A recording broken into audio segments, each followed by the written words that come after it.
సూర్యకుమార్ యాదవ్ తీసుకున్న ఆ ఒక్క డిసిషన్ వల్లే టీమిండియా నిన్న గెలిచింది, ఫైనల్ కూడా వెళ్ళింది. ఆ డిసిషన్ ఏంటో కూడా మాట్లాడుకుందాం, రివ్యూ గురించి కూడా మాట్లాడుకుందాం. Welcome to fans cricket. నేను మీ విష్ణు చరణ్. గైస్, నిన్న మ్యాచ్ మామూలు మ్యాచ్ కాదు. 499 పరుగులు రెండు టీమ్స్ కలిసి చేసినవి. ముందుగా ఈ మ్యాచ్ గురించి మాట్లాడుకుంటే, టాస్ గెలిచిన England captain Harry Brook fielding ఎంచుకున్నాడు. మంచి డెసిషనే.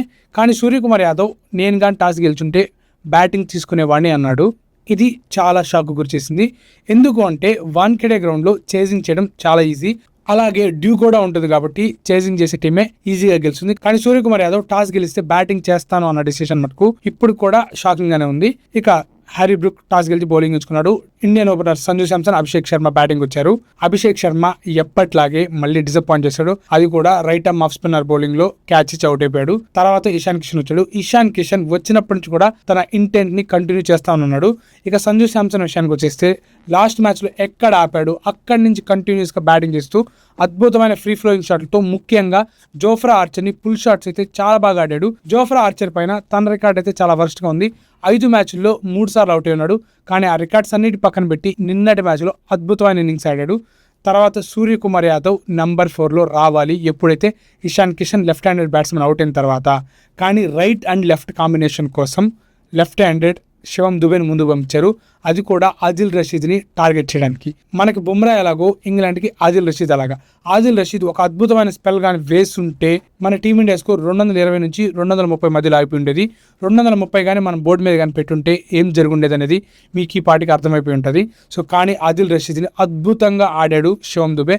అద్భుతమైన స్లాగ్ స్వీప్లు, అద్భుతమైన షాట్స్తో ఆదిల్ రషీద్ని ప్రెజర్లో పెట్టి ఆదిల్ రషీద్పై ఆధిపత్యం చెలాయించి ఒక అద్భుతమైన ఇన్నింగ్స్ ఆడాడు. ఇదే క్రమంలో సంజు శాంసన్ 89 పరుగులు చేసి ఒక అద్భుతమైన ఇన్నింగ్స్ ఆడి అవుట్ అయ్యాడు. తర్వాత సూర్యకుమార్ యాదవ్ వచ్చాడు, ఒక చిన్న క్యామె ఆడాడు. 6 బాల్లో 11 పరుగులు చేసి ఆడాడు. తర్వాత వచ్చిన హార్దిక్ పాండ్యా కూడా అదే ఇంటెన్షన్ ని కొనసాగించాడు. తర్వాత శివం దుబే ఒక అద్భుతమైన ఇన్నింగ్స్ ఆడి రన్అట్ అయ్యాడు. అలాగే లాస్ట్ లో తిలక్ వర్మ 3 సిక్సర్లు కొట్టాడు అగెనెస్ట్ జోఫ్రా ఆర్చర్. అద్భుతం అని చెప్పుకోవచ్చు. వాటిలో ఒక సిక్సర్ అయితే యార్కర్ ని లో ఫుల్ టాస్ గా కన్వర్ట్ చేసి బ్యాట్ ఫేస్ ఓపెన్ చేసి కొట్టాడు సిక్సర్. అదైతే ఇప్పటికి కూడా నా కళ్ళ ముందు తిరుగుతుంది. అద్భుతమైన షాట్ ఆడని చెప్పుకోవచ్చు. తిలక్ వర్మ కూడా ఒక అద్భుతమైన క్యామె ఆడాడు. సో దీంతో టీమిండియా 253 పరుగులు చేసింది 7 వికెట్ల నష్టానికి. 254 పరుగుల టార్గెట్ని ఛేజింగ్ దిగిన ఇంగ్లాండ్ అద్భుతంగానే స్టార్ట్ చేసిందని చెప్పుకోవచ్చు. కానీ హార్దిక్ పాండ్యా తన ఫస్ట్ ఓవర్లోనే ఫిల్ సాల్ట్ని అవుట్ చేశాడు. సో వాళ్ళని బ్యాక్ ఫుట్లో పెట్టాడు. తర్వాత హ్యారీ బ్రూక్ని జస్ప్రీత్ బుమ్రా తన స్పెల్లో వేసిన ఫస్ట్ బాల్కి డిసీవ్ చేశాడు ఒక స్లోవర్ బాల్తో.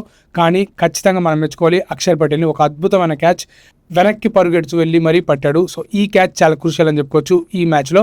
సో తర్వాత జాకబ్ బెతెల్ వచ్చాడు. బెతెల్ గురించి మనం ఎంత తక్కువ మాట్లాడుకుంటే అంత బెటర్, ఎందుకంటే తను టీమిండియాని బ్యాక్ ఫుట్లో పెట్టాడు. వచ్చి రాగానే అద్భుతమైన షాట్స్ ఆడాడు. వరుణ్ చక్రవర్తి బౌలింగ్ లో ఫస్ట్ ఓవర్లోనే 3 సిక్సర్లు కొట్టి సింగిల్ తీశాడు. కానీ తరువాత జాస్ బట్లర్ మరొక పెద్ద షాట్ కి వెళ్ళి అవుట్ అయిపోయాడు. సో ఫామ్ లో లేని బట్లర్ అలాగే సాల్ట్ అయితే ఎర్లీగా అవుట్ అవడం ఇండియాకి కలిసి వచ్చిందని చెప్పుకోవచ్చు. తర్వాత టామ్ బ్యాంటన్ గ్రీజ్ లోకి వచ్చాడు. టామ్ బ్యాంటన్ కూడా అగ్రెసివ్ గానే బ్యాటింగ్ చేశాడు. ఉన్నంతసేపు అక్షర్ పటేల్ బౌలింగ్ లో 2 సిక్సర్లు కొట్టాడు. ఆ 2 సిక్సర్ల తర్వాత హ్యాట్రిక్ సిక్సర్లు కొట్టే ప్రయత్నంలో టామ్ బ్యాంటన్ కూడా క్లీన్ బౌల్డ్ అయ్యాడు. తర్వాత యాక్చువల్గా నెంబర్ 6లో శామ్ కరన్ రావాలి, కానీ ఇంగ్లాండ్ విల్ జాక్సన్ పంపించింది.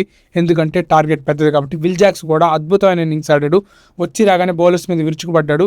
ఇంకొక ఎండ్లో జాకబ్ బెతెల్ అయితే తన ట్రేడ్ మార్క్ షాట్లతో ఎక్కడ కూడా రన్ రేట్ అయితే రికార్డ్ రన్ రేట్ని 13 దాటకుండా చూసుకున్నారు. కరెంట్ రన్ రేట్ 12.50 ఉంటే రికార్డ్ రన్ రేట్ 12.72 గానే ఉండింది చాలా వరకు.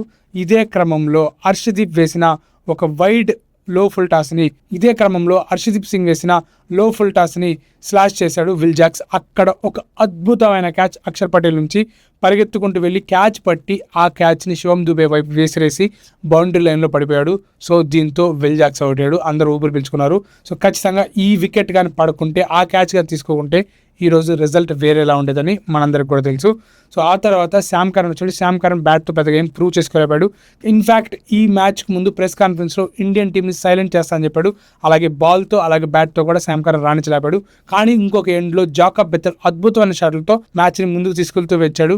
కానీ ఇంకొక ఎండ్లో జాకబ్ బెతెల్ తన అద్భుతమైన ట్రేడ్ మార్క్ షాట్లతో మ్యాచ్ని ముందుకు తీసుకెళ్తూ వెళ్ళాడు.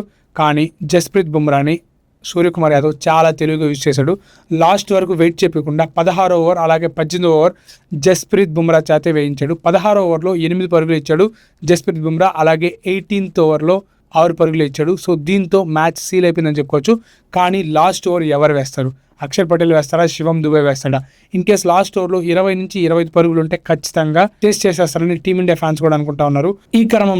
ఈ క్రమంలో పెనాల్టీ బెట్ ఓవర్ 19th ఓవర్లో హార్దిక్ పాండ్యా 9 పరుగులు ఇచ్చాడు. సో దీంతో లాస్ట్ ఓవర్ కి 30 పరుగులు ఉన్నాయి. సో 30 పరుగులు ఖచ్చితంగా ఈజీగా గెలిచేస్తాం అనుకున్నాం, కానీ జాకబ్ బెథెల్ స్ట్రైక్ లో ఉన్నాడు. శివం దుబే వేసిన ఫస్ట్ బాల్ కి టైమింగ్ దొరక్క జాకబ్ బెథెల్ లాంగ్ ఆఫ్ వైపు ఆడాడు. హార్దిక్ పాండ్యా అద్భుతమైన త్రోతో జాకబ్ బెథెల్ సెంచరీ చేసిన జాకబ్ బెథెల్ రన్అట్ అయిపోయాడు. సో దీంతో అయితే టీమిండియా చేతులకు మ్యాచ్ వచ్చేసింది. ఆ తర్వాత జోఫ్రా ఆర్చర్ అద్భుతమైన సిక్సర్లు కొట్టినప్పుడు కూడా ఈక్వేషన్ చాలా దూరంలో ఉండిపోయింది. మొత్తానికి టీమిండియా 7 పరుగుల తేడాతో గెలిచింది. ఈ మ్యాచ్ లో చాలా టర్నింగ్ పాయింట్స్ ఉన్నాయి. జస్ప్రీత్ బుమ్రా, సంజు శాంసన్, హార్దిక్ పాండ్యా బ్యాటింగ్, తిలక్ వర్మ బ్యాటింగ్, ఇవన్నీ ఉన్నా కూడా సూర్యకుమార్ యాదవ్ ఏదైతే డెసిషన్ తీసుకున్నాడో, ముందుగానే జస్ప్రీత్ బుమ్రాకి బౌలింగ్ ఇవ్వాలని ఆ డెసిషన్, అలాగే నెంబర్ 4లో తను రాకుండా శివం దుబేని పంపించాడు. సో ఈ 2 డిసిషన్స్ అయితే కీలకంగా మారాయని నేను అనుకుంటున్నా. అలాగే అక్షర్ పటేల్ క్యాచెస్ ఇవన్నీ తక్కువ చేసే పాయింట్ కాదు, కానీ సూర్యకుమార్ యాదవ్ ఒక కెప్టెన్ గా ఏదైతే తను ఈ డెసిషన్ తీసుకున్నాడో, ఈ డెసిషన్ వల్లే టీమిండియా గెలిచిందని నా అభిప్రాయాన్ని కూడా ఖచ్చితంగా కామెంట్ రూపంలో తెలియజేసుకోండి. ఇలాంటి వీడియోస్ కోసం మన ఫ్యాన్చైజ్ క్రికెట్ టీవీని ఇప్పుడే సబ్స్క్రైబ్ చేసుకోండి. మరొక మంచి వీడియోతో కలుస్తాను. అంతవరకు ఉంటాను. Bye, thanks.